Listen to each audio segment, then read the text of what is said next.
Venky Malleswari kitchen స్వాగతం అండి. ఈరోజు కొరమేను తెచ్చారు మా వారు, అరకేజీ అండి ఇది.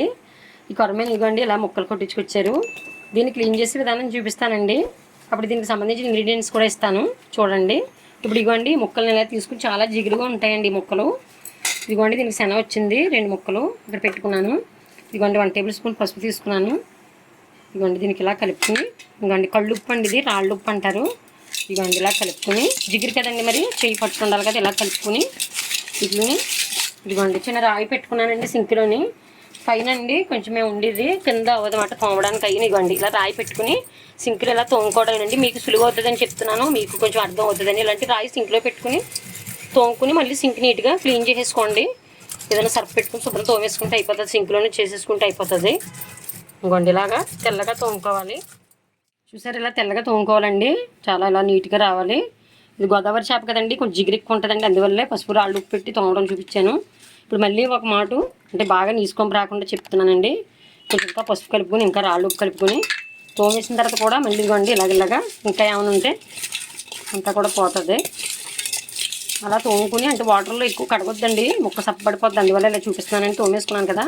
ఇదిగోండి పసుపు రాళ్ళు ఉప్పు పెట్టుకుని ఇలా నీట్గా శుభ్రంగా కడుక్కోండి. అప్పటి వరకు కూడా ఫస్ట్ తోమేటప్పుడు మాత్రం వాటర్ వేయొద్దండి, ఏ చేప అయినా సరే ముక్క మెత్త చప్పబడిపోద్దండి. ఇదిగోండి ఇలా వంపేసుకుని, ఇదిగోండి ఇలా చక్కగా అసలు చూసారా జిగురు అన్నది లేదు, ఎంత చక్కగా ఉందో. ఇలా కడుక్కోవాలండి, శుభ్రంగా కడుక్కోవాలి. దీంట్లో ఇదిగోండి టేబుల్ స్పూన్ పసుపు వేస్తున్నాను. మీరు అనుకుంటారు ఇందాక నుంచి పసుపు వేసి కడుగుతున్నారు, అది వేసి కడుగుతున్నారని. వీటికి ఏం పట్టేసుకోదండి. నేను ఓన్లీ రాళ్ళు ఉప్పు ఇది క్లీన్ చేయడం వరకే చూపించాను. 1/2 టేబుల్ స్పూన్ పసుపు వేసాను. 1 టేబుల్ స్పూన్ కారం వేస్తున్నానండి. మళ్ళీ కూరలో చూసుకొచ్చండి, పెద్ద టేబుల్ స్పూన్తో కారం వేసాను. గరిటెలు కాదండి, టేబుల్ స్పూన్ అండి. సాల్ట్ ఇవ్వండి 1/2 టేబుల్ స్పూన్ వేస్తున్నాను. ఉప్పు కారం అన్నీ కూడా చూసుకొచ్చండి, ముందు కలిపేసి చూపిస్తాను. కూర వేసే ముందు అన్నీ చూపిస్తానండి మీకు. దీంట్లో అల్లం వెల్లుల్లి పేస్ట్ ఏం కలపక్కర్లేదండి. ఇప్పుడు కూర వేసే ముందు వేయిందాము చక్కగా. ఇవ్వండి ఉప్పు కారం పసుపు ఇలా కలిపేసుకునండి, చక్కగా ఒక చోట పెట్టుకుందామండి. ఒక 10 నిమిషాలు పక్కన పెట్టేసుకుంటే కూర వేయించుకొని చూపిస్తానండి. కొరమేను క్లీన్ చేసుకోవడం చూపించాను కదండి. 1 టేబుల్ స్పూన్ కారం, 1/2 టేబుల్ స్పూన్ పసుపు, 1/2 టేబుల్ స్పూన్ సాల్ట్ కలిపానండి. దీంట్లో కలిపి అరగంట పక్కన పెట్టుకున్నాను కదా. ఇప్పుడు దాంట్లో కావాల్సిన సామాన్లు చెప్తున్నానండి. 2 చిన్న ఉల్లిపాయలండి, మీడియం సైజు ఉల్లిపాయలు 2, 3 పచ్చిమిర్చి, 50 గ్రాముల ఆయిల్ అండి. నా దగ్గర నువ్వుల నూనె ఉందండి, గానుగ నూనె వేస్తున్నాను. 50 గ్రాముల ఆయిల్ ఎగురు చేస్తున్నానండి ఇది. దీనికి చిన్న అల్లం ముక్క అండి, ఒక 6 వెల్లుల్లిపాయ రేకలండి. ఇది అల్లం వెల్లుల్లి పేస్ట్ కట్టుకుంటానండి. గరం మసాలా వాడుతున్నానండి. దీంట్లో పౌడర్లు వేయొద్దండి, గరం మసాలా వేస్తే చాలా బాగుంటుంది మొత్తం అంతా కూడా. ఇవ్వండి చిన్న చెక్కలు, దాల్చిన చెక్కలు 2, ఒక 5 లవంగాలండి, టేబుల్ స్పూన్ జీలకర్ర, టేబుల్ స్పూన్ ధనియాలు, టేబుల్ స్పూన్ గసగసాలు, హోల్ గరం మసాలా మెత్తగా చేసి చూపిస్తానండి. ఇప్పుడు ముద్ద వాడాలండి, గ్రేవీ ముద్ద వాడాలి దీనికి, అంటే నూనెలో వేయించాలన్నమాట. ఈ ఆనియన్స్ కూడా గ్రేవీ కింద లైట్గా గుజ్జుగా చేయాలండి, మిక్సీ పట్టుకోవాలి. నేను చూపిస్తానండి, మళ్ళీ తీసుకొచ్చి చూపిస్తానండి. అల్లం వెల్లుల్లి పేస్ట్ అవి పట్టుకుని ఇంకా అండి ఇంగ్రీడియంట్స్ అన్నీ కూడా మిక్సీ పట్టాలన్నాను కదా. 2 ఉల్లిపాయలు కూడా ఇలా గుజ్జుగా చేసుకున్నానండి, బాగా మెత్తకొద్దు, గుజ్జుగా పట్టుకోవాలండి. అల్లం వెల్లుల్లి కూడా ఇలాగా చేసుకున్నాను, మిక్సీ పట్టుకున్నాను. ఇవన్నీ 3 పచ్చిమిరకాయలు కూడా ఇలా నిలువుగా చీరుకోవాలండి. ఈ మసాలా కూడా గ్రేలాగా పట్టుకున్నాను, మిక్సీ పట్టుకున్నాను మెత్తగాను. పైన గార్నిష్కి కొత్తిమీర వేసుకున్నానండి. కూర కొత్తిమీర బాగా టేస్టీగా ఉంటుందండి, లాస్ట్లో దింపేటప్పుడు జల్లాలి. పదండి కూర వేయడం చూపిస్తాను. గిన్నెపై ఒక చిన్న ప్యాన్ పెట్టుకున్నానండి, వేయించడానికి అనుకూలంగా ఉండాలండి, కొంచెం వెడల్పాటిది. పెనం వీటెక్కిన తర్వాత ఆయిల్ వేస్తున్నానండి.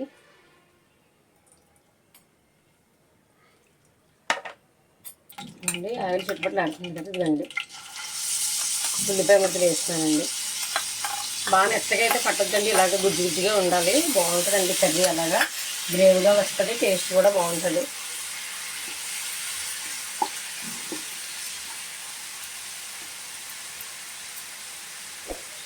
నువ్వుల నూనె వల్ల పొంగుతుందండి, గానుగ నూనె అంటారు దీన్ని, దానివల్ల కొంచెం ఆయిల్ పొంగుతుంది అన్నమాట.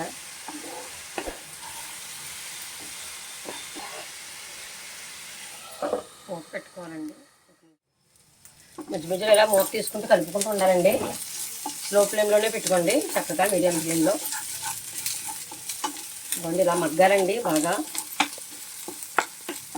ఇవ్వండి చూడండి గోల్డ్ కలర్లోకి వస్తుంది.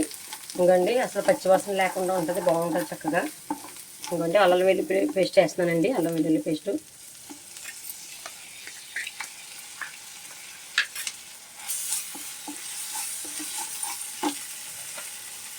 పచ్చిమిర్చి కూడా వేస్తున్నానండి.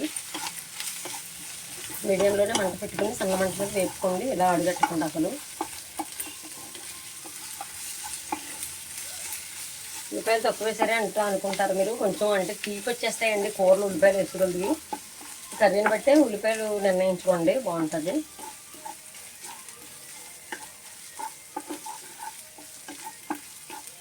ఇందులో వేయించుకోవాలి. ఇవ్వండి మసాలా ముద్ద కూడా వేస్తున్నాను. మసాలా కూడా వేయిస్తానండి, బాగుంటుంది. వేయించడం కూడా కర్రీ టేస్ట్లు వస్తాయండి. ఏ కర్రీ అయినా సరే వేయించడంలోనే వస్తుందండి టేస్ట్. చూడండి దోరగా వేగింది. చూడండి చాలా దోరగా వేగింది. ఇలాగ వేపుకోవాలండి, బాగుంటుంది. ఇప్పుడు ఇదండి చేపలు మెల్లిగా వేస్తున్నాను. ఉప్పు కారం అన్నీ బాగా పట్టుకుని ఉన్నాయండి. సాల్ట్ అయ్యేలా పట్టించుకోవాలండి. నాన్ వెజ్ కూరలు అయినా సరే చాలా బాగుంటాయండి. ఒక నిమిషం మూత పెడుతున్నానండి. దగ్గరుండే చూసుకోవాలండి. మూత తీసుకుని మధ్య మధ్యలో కలుపుతూ ఉండాలండి. అడుగు పడుతుందండి. కారం వేస్తామంటే ఎక్కువ వేగడానికి అవ్వదండి, కానీ వేయించాలండి. ఇది మెల్లిమెల్లిగా స్లోలోనే పెట్టి కొంచెం వేయించుకుంటే మంచి రోస్ట్ వస్తుందండి, టేస్ట్గా ఉంటుంది కర్రీ. ఇదండి మన కారం మగ్గిపోయిందండి. ఒక 10 మినిట్స్ దాకా మగ్గిచ్చానండి. ఇలాగా మసాలా ఫ్లేవర్ అన్నీ పట్టుకునేలాగా చక్కగా. ఇదిగోండి వాటర్ వేస్తున్నాను. గ్రేవీ దిగుతుంది, టేస్ట్ అండి, చక్కగా ఉంటుంది. సరిపోతుందండి వాటరు, ఎక్కువ వేయద్దు, మళ్ళీ ఇదిగా ఉంటుంది. ఇదిగోండి ఇలా తయారైంది. కొంచెం దగ్గర పనిచ్చి ఎగురుకోరండి, చక్కగా దగ్గర అవనిచ్చి చూపిస్తాను. స్లో వచ్చి పెడతానండి ఫ్లేము. చూడండి కూర దగ్గరికి అయిపోతుంది. మధ్య మధ్యలో కలుపుకుంటున్నానండి. ఇలా మూత తీసుకుని కలుపుకుంటూ ఉండాలి. ఇదిగోండి చక్కగా దగ్గరికి అయిపోయింది, బాగుంది గ్రేవీతో. చూడండి చక్కగా తయారైంది. ఇప్పుడు కొత్తిమీర వేస్తాను. సాల్ట్ చూద్దామండి. సాల్ట్ కారం మసాలాలు అన్నీ కూడా సరిపోయండి. పచ్చి మసాలా ముద్ద నూరు వేయడం బాగుందండి చక్కగా. ఇదిగోండి కొత్తిమీర గార్నిష్ చేస్తాను. ఏ కర్రీకి ఎలా మసాలా తీయాలో అలా తీసుకుంటేనే ఫ్లేవర్ బాగుంటుందండి, కర్రీస్ బాగుంటాయి. ఈ గోదావరి చేప వల్ల ఇలా చేసుకోవాలండి. చక్కగా మసాలా ముద్దతో వేయించి ఉల్లిపాయ ముద్ద వేయించి వండడం వల్ల అసలు స్మెల్ మామూలుగా లేదండి, చాలా బాగుంది. ఒక్క నిమిషం మూత పెడతానండి. ఇప్పుడే కదా కొత్తిమీర వేసాను, ఫ్లేవర్ అలా ఉండేలాగా పెట్టేస్తాను. కొత్తిమీర వేసిన తర్వాత ఒక నిమిషం మూత పెట్టాను. చూడండి ఇలా చక్కగా పులుసు కర్రీ పులుసులా ఉండాలండి. చూడండి ఎంత చక్కగా అలాగ దగ్గరగా ఉండాలండి. చక్కగాని ఇంట్లో జనం పెట్టి కూడా దింపుకోండి కర్రీ. నేనైతే ఇలాగే ప్రతి కూడా ఇలాగే చేస్తూ ఉంటానండి. పులుసులాగా ఎగిరిగిరిలా దింపుతాను. స్టవ్ ఆఫ్ చేస్తున్నానండి. మీకు ప్లేట్లో సర్వ్ చేసి చూపిస్తానండి. చూడండి కర్రీ ఎంత బాగా రెడీ అయిందో. గోదావరి కొర్రమీన చేప ఎగిరండి ఇది. చక్కగా ప్రాసెస్ అంతా కూడా ఫస్ట్ నుంచి చూపించాను. ఇంగ్రీడియంట్స్ కూడా పక్కన స్క్రోల్లో తెలుగులో అన్నీ వస్తాయి, మీకు ఏమేమి వేసాను అనేసి. కర్రీ ఇలా ఎగురు దగ్గరగా చేసుకుని చక్కగా వండుకోండి, చాలా బాగుంటుంది కర్రీ. ఇలాగ వాసన స్మెల్ తెగ వచ్చేస్తుందండి. ఈ వండడం బట్టి చాలా టేస్ట్ ఇంకా మారుతుందండి. అసలు గోదావరి చేపే బాగుంటుంది, వండడంలో ఇంకా టేస్ట్ వస్తుందండి. బాగా మగ్గించి వండాను. చూశారు కదా వీడియో ఫ్రెండ్స్. ఈ వీడియో నచ్చినట్లయితే లైక్ చేయండి, షేర్ చేయండి, సబ్స్క్రైబ్ చేయండి. మన ఛానల్ని మరిన్ని వీడియోల కోసం మన ఛానల్ చూస్తూనే ఉండండి. Bye friends.